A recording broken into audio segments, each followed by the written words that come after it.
Have you ever felt like your mind is everywhere except where it should be? You sit down to work, determined to be productive, but then the battle begins. Your phone lights up, a random memory surfaces, a single thought hooks you, and suddenly you're miles away from your goal. Minutes turn into hours. At the end of the day, you look back with that familiar sinking feeling, realizing nothing meaningful was accomplished. It's a frustrating cycle, like you're fighting a losing battle against yourself. Many believe that success is only for the most talented or the luckiest among us. But reality tells a different story. True. Lasting success belongs to those who can focus, those who can protect the quiet flame of their ambition from the winds of distraction.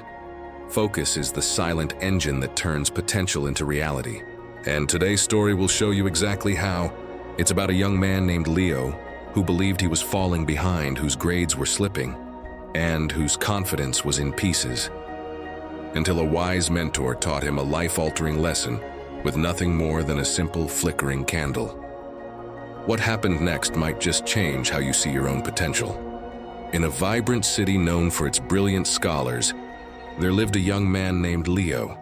His mind was a tempest of brilliant but fleeting ideas. He was creative, intelligent, and brimming with potential, but his attention was as unsteady as a leaf in the wind. One morning, he'd be passionate about becoming an inventor. By the afternoon, a great storyteller. And by night, an astronomer charting the stars. His imagination was a vast ocean, but his focus was a tiny, rudderless boat. Whenever he tried to study, a notification would pull him away. Whenever he sat in a lecture, his mind would drift, building entire worlds while the teacher's voice faded into the background. Every night he'd make a promise. Tomorrow I will be different. Tomorrow I will concentrate. But tomorrow always brought the same old story. At first, Leo brushed it off. He thought his natural cleverness would be enough to carry him through. But slowly the consequences began to mount. His grades, once a source of pride, started to decline. Professors who once praised his insights now looked at him with gentle disappointment. His peers were moving forward, achieving their goals, while he felt hopelessly adrift. The worst part was the growing doubt in his own mind. His confidence began to erode. He'd lie awake at night, his fears echoing in the silence, whispering, "Maybe I just don't have what it takes." One afternoon, after receiving another poor grade, Leo was sitting in a quiet corner of the university library, feeling utterly defeated. A retired professor named Master Alara, known for her profound wisdom and her ability to guide struggling students, noticed his despair. She approached him quietly, her presence calm and reassuring. "Why does such a bright young mind carry such a heavy shadow?" she asked, her voice soft but clear. Leo looked up, his frustration pouring out. "Ma'am, I try so hard, but I just can't focus. My mind jumps from one thing to another. I feel like I'm failing at everything. Maybe I'm just not built for this." Master Alara listened with a patient, knowing smile. Then she said, "Meet me at my workshop tomorrow at dawn. I have something to show you." The next morning, driven by curiosity and a faint glimmer of hope, Leo arrived at her small, peaceful workshop. Master Alara greeted him warmly. She didn't hand him a book or a puzzle, but a single unshielded candle. She lit it and the small flame danced in the morning air. "Take this," she instructed. "Your task is to walk through the city's central square and back. But there is one rule. You must not let the flame go out." Leo was stunned. "But that's impossible. The square is a whirlwind of activity, crowded and windy. Just try," Master Alara replied, her eyes twinkling. With a hesitant hand, Leo took the candle and stepped out. The city was just as chaotic as he'd feared. Merchants called out their wares. Carriages rumbled past. Gusts of wind swept through the alleys. Each time his attention was caught by a street performer or a loud conversation. The flame flickered violently. He shielded it with his body, but a sudden gust extinguished it before he had even gone halfway. Defeated, he returned. Master Alara simply nodded. "You see, Leo? This flame is your focus. The world is full of distractions, gusts of wind. Each time you give your attention away, you expose your focus to the wind, and when the flame is gone, your progress stops." Leo stared at the lifeless wick, the lesson hitting him with profound clarity. "What should I do?" "Try again," she said, relighting the candle.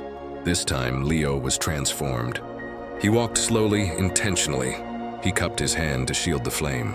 He kept his eyes fixed on its warm, steady glow. He learned to sense the winds before they arrived, turning his body to protect his precious cargo. He acknowledged the chaos around him without letting it command his attention. It was immensely difficult, but he maintained his center. When he returned to the workshop, the candle was still burning brightly. Master Alara smiled with pride. "You did not stop the wind, Leo. You learned how to protect the flame. That, my boy, is focus. It is the art of shielding what is important from the chaos of the world." From that day on, Leo began to train his focus like a muscle. Master Alara gave him 4 simple principles. Guard the flame. When your mind wanders, and it will, do not become frustrated. Gently and patiently guide your attention back to your task, just as you shielded the flame from the wind. Build your shelter. Create a structured routine for your work, rest, and leisure. A predictable day acts as a shelter from the unpredictable winds of distraction. Choose your path. Your environment is crucial. Move your phone to another room. Close unnecessary tabs.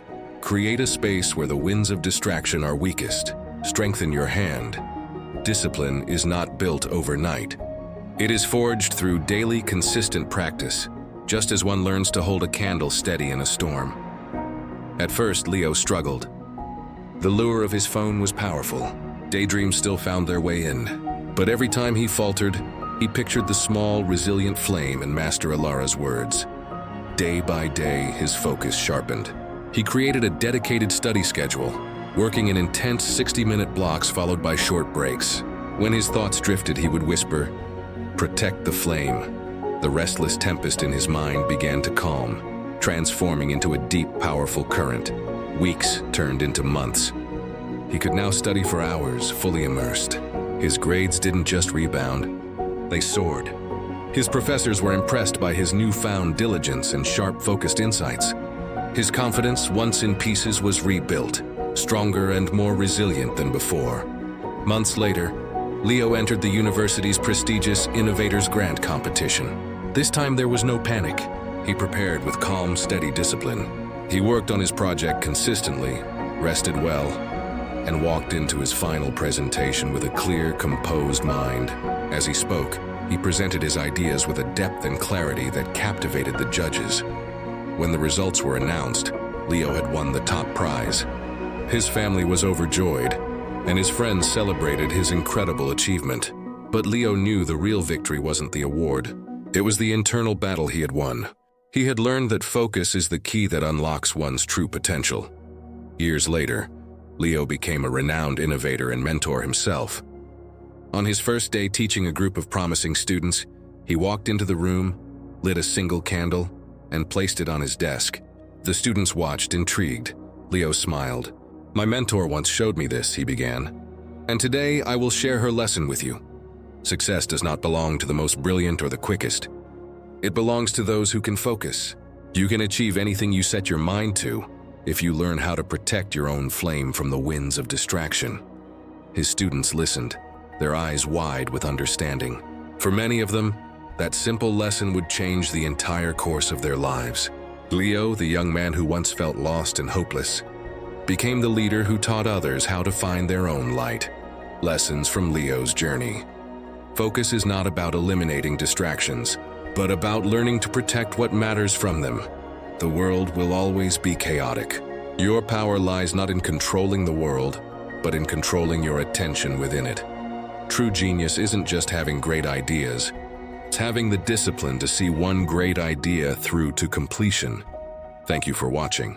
If this story resonated with you, what is the flame you are trying to protect right now? Let us know in the comments below. And if you found this message valuable, don't forget to like this video, share it with someone who needs to hear it, and subscribe to our channel for more stories that inspire.